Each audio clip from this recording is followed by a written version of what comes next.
morning and welcome to the pajama series.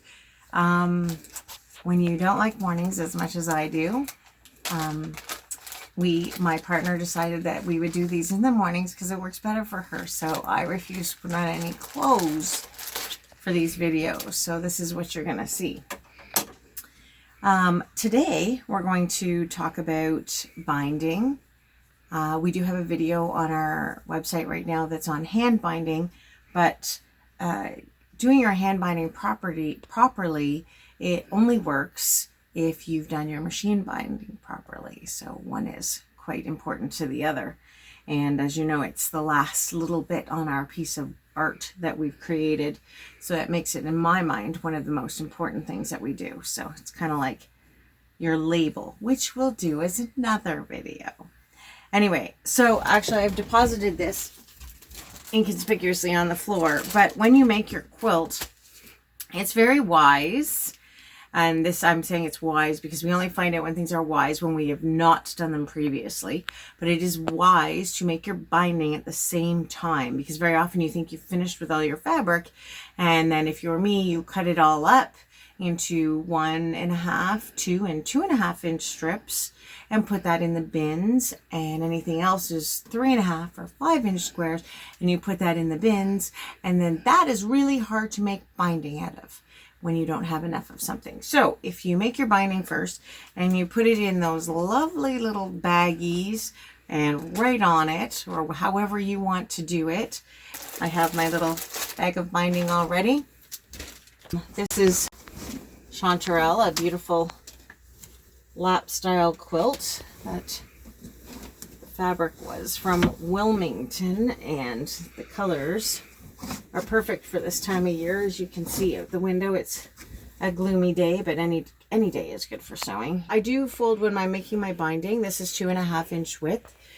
Some people prefer a 2.25. There's numerous reasons why I prefer a 2.5 inch width. One of them is economics, and that is that the 2.5 inch strip is used so much in sewing that anything I have left over is then easily used in another project. So it's just the basic economics. We're quilters, we're frugal.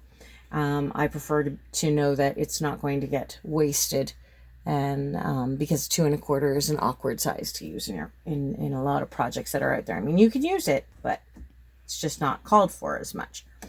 The second reason I do it is because binding should not be or create any form of anxiety, and the purpose is to cover the end of the edge of your quilt, but also to go far enough over onto the other side to cover the seam that we're going to create right here. When it's 2.5 inches, you have plenty of room and there's absolutely no worry. And you're also not trying to sew into another seam when you're hand binding. Hand binding can be difficult enough depending on the fabric. One of the things you want to remember when you're starting is to leave yourself a significant tail. I like to leave myself a good foot of a tail here. Okay, so I set my machine at the 1/4 inch. And it's very important that you use a walking foot because you are now sewing through 1, 2, 3, 4, 5 layers of fabric. Remember, this is doubled. So walking foot is imperative or you're going to not get an even feed through your machine. So one of the things I find difficult when I'm sewing the binding on is the massive amounts of fabric. You may find moving your sewing machine to a dining room table or something where you can put the large amount of fabric weight on something else may be beneficial. So I'm just sewing a 1/4 inch from the edge, and you're going to want to sew small amounts at a time. This isn't a race. Although I'll be honest, there's been times when I've had to emergency put on a binding very fast, but it's not supposed to be a race. And I don't pin. You shouldn't have to pin.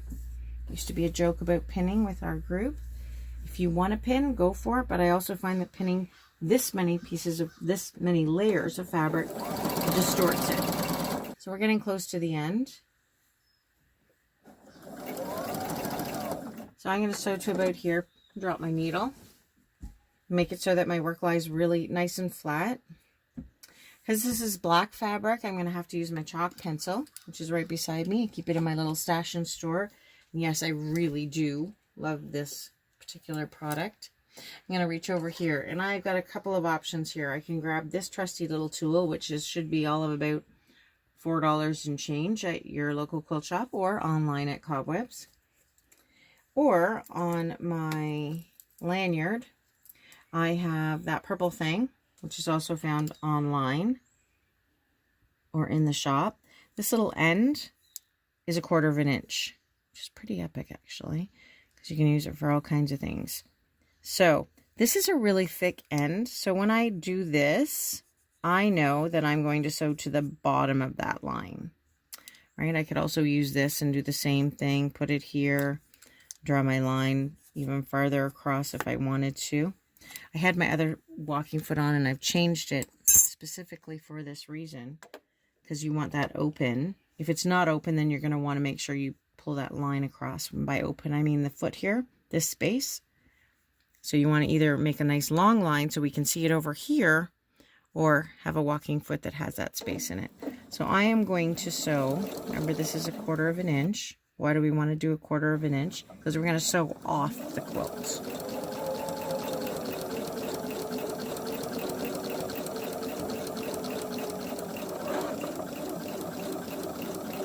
So right, remember what I said, we're going to sew to the bottom. Where I'm at the bottom of that line now. So now I'm going to do a little twisty turny thing. And sometimes do a little lift so I can find where my corner really is sitting. And I'm going to sew kitty corner off my quilt. And I'm going to take my scissors. I'm going to snip that off. I'm actually going to snip that off. Some people will not snip it off. I snipped it off. Look at that. Took me right out to the corner of it. So that when I turn this back, like so, and then I'm going to flip it forward.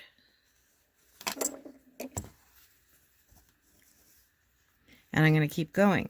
And what that does is create that beautiful mitered corner. You're going to maybe fuss with it a little bit. I'm watching my language for this video. There's a lot of threads in the way on this one. This quilt has really kind of been through the biscuit here. Okay, and we're going to sew straight back. Again, showing you that beautiful, beautiful pulls right back on that stitch. Makes for a perfect corner, and then we fold it. Yeah, it's more awkward when you're showing somebody how to do something. Okay, so it's a simple process of it gets pulled backwards like this, and then forward, always in the direction in which you want to go. That's really kind of important, because there's times when you're doing an angle and you're not really sure what to do. So you always fold back in such a way that you can keep the fabric flipped forward in the direction you want to go. Oh, perfection is kind of overrated anyway. Keeping her lined up right and nice to the edge. And you know what? Again, it's important. Okay, so I actually sewed a little farther than I would normally sew. So I'm actually going to take my needle up. It's got a little excited. And I know Deb says it's really exciting when people see me make a mistake. So I'm actually going to take it back a little bit, because I need that little bit of space. So Deb sent out an email with a really great way to do your binding. And I'm going to show you a different way to do your binding, thanks to a friend of mine, Sharon. I resisted this way for so long, and I don't know why I resisted it. So this is our space that we have here. It's actually, again, smaller than what I'm used to working with, but I'm going to do it for the demo. So at about the, I don't know, halfway, 2/3 point. And to be quite honest, this is the only time I sew, because fabric likes to maybe not sit where you want it to sit. It's, right,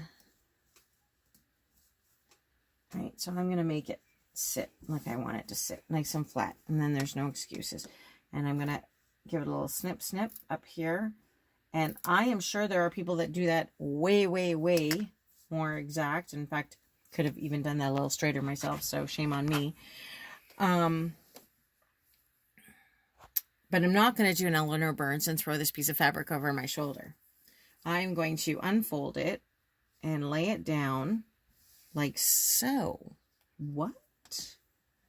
I know, it's really cool. I'm going to do that just so that I'm not worried about where it's going and how it's moving. It's funny, you know, when you get to the ends of certain projects, like doing your borders, and you think, I can just whip this up. If you don't take the time to do a few extra little things like pinning when you need to,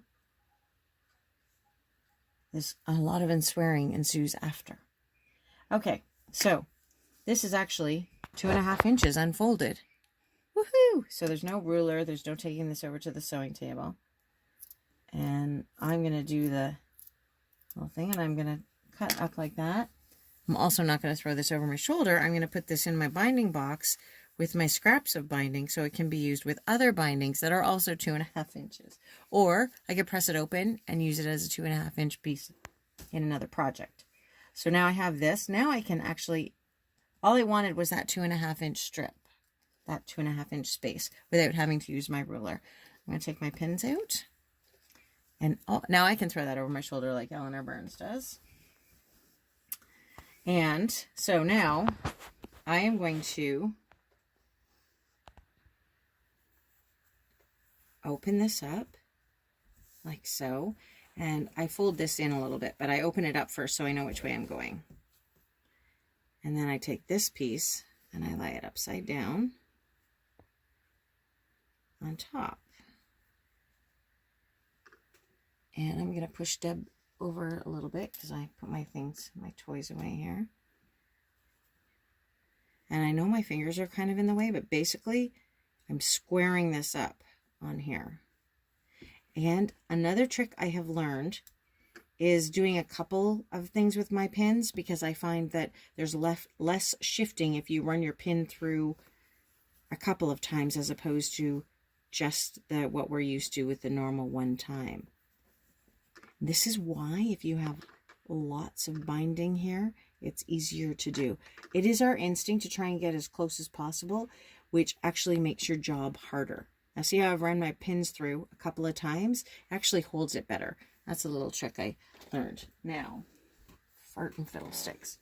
Okay, I'm just going to pull these out. So these are the Frisian pens. You can, honestly, you can use any pen, but these are sitting here. You're never going to see what's in here. And also I don't have my ruler on hand that I normally use. So I'm actually going to do this, and I'm going to see where this is right there. I'm going to make a little mark. So I know that's where I'm drawing my line to. And then I'm going to lie this down like so. Normally this is your very official ruler, not a package of needles. And also a pen that's working properly. Frick, that's hilarious. Okay. There we go. I'm going to draw that out to the corner. I have a line. I can see it. I don't know if you can see it, but I can see it. These pens have been through the ringer. I'm about ready for new ones. Okay. Set those aside. Pin. Okay. And then that's my line that I'm going to sew on. And you can set your needle in the middle wherever you find it easier to see. Position it down at that corner.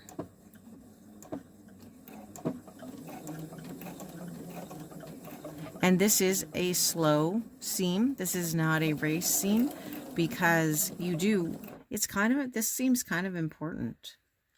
Seems kind of important. And I'm going to sew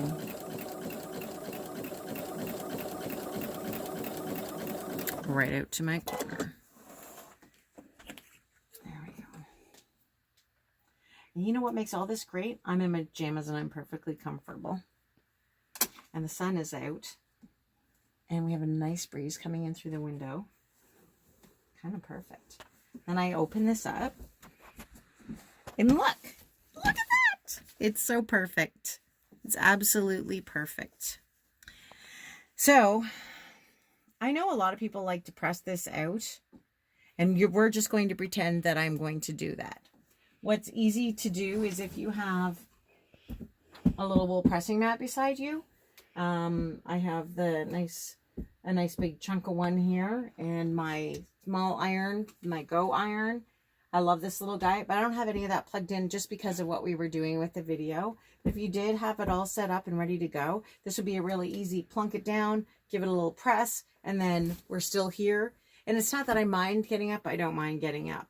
It's just the moving the whole quilt thing that's a pain in the you-know-what.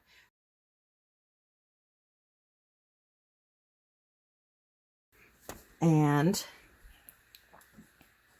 I'm gonna finger press that down. Same for that one. Don't pull on it though. Whatever you do, don't pull on it, because we're a little bias issue in there, right? We're gonna go back to where we were. Don't forget to set your machine back to the stitch if you put it in the straight in the middle mode. Okay, there we go. And I'd go back a little bit further. Okay, so I took a little pause there because you know that hilarious thing that happens when you run out of thread just before you finished a project?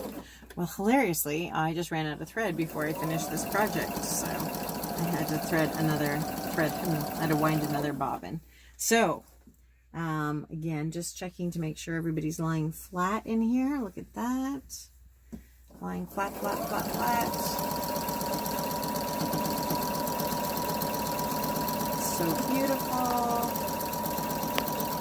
I feel like this is a beautiful symphony right to the end, and a little bit of a double stitch here. So you're just going to gently push when you lie this down. You're going to get, this is a great time too, you get all of these threads that are coming out. You're just going to gently push this is this way. Don't stretch it. We kind of want to push it hard and stretch it. Don't do that. And I always start in a corner over here, and I lay my hot iron here gently, just gently, again, not pushing too much after I've kind of finger pressed it. And same thing here, just holding it down, giving it a nice press as I go along. I'm not going to do the whole thing for the video, surprisingly. I'm just going to do this little section, and you can see, like, it sits flatter, right? So when we go to do this, like, look at that. Look at that. It's always exciting for me. And then all I'm going to suggest is that it's an easy turn. It's an easy turn to get yourself ready. I myself would use a black thread on this, because you should be dig away. Burying your black threads should be underneath your binding anyway, so you should never see them. And I'm saying should, there's no quilt police. You do whatever tickles your fancy or floats your boat. And I use both kinds of clips. I find I like these for bulkier projects, but I know tons of people who like them for this instead. And you can go along and gently fold, again, not stretching, and set your quilt up. I do find that if I do a nice long stretch, and but I also keep them closer together. A lot of people pin them farther apart. I do not. I like it so that, because I find that you'll get a waffle if you pin them too far apart or if you clip them too far apart. Anyway, that's the end of this one. We have another one already online for your hand binding. So if you're ready to sit down and start binding your quilt now, head on over and have a look at that. Anything we've used here today, other than my dog, will be listed on the website. And I'll look forward to doing a few more for you. Thanks for joining us in our jammies.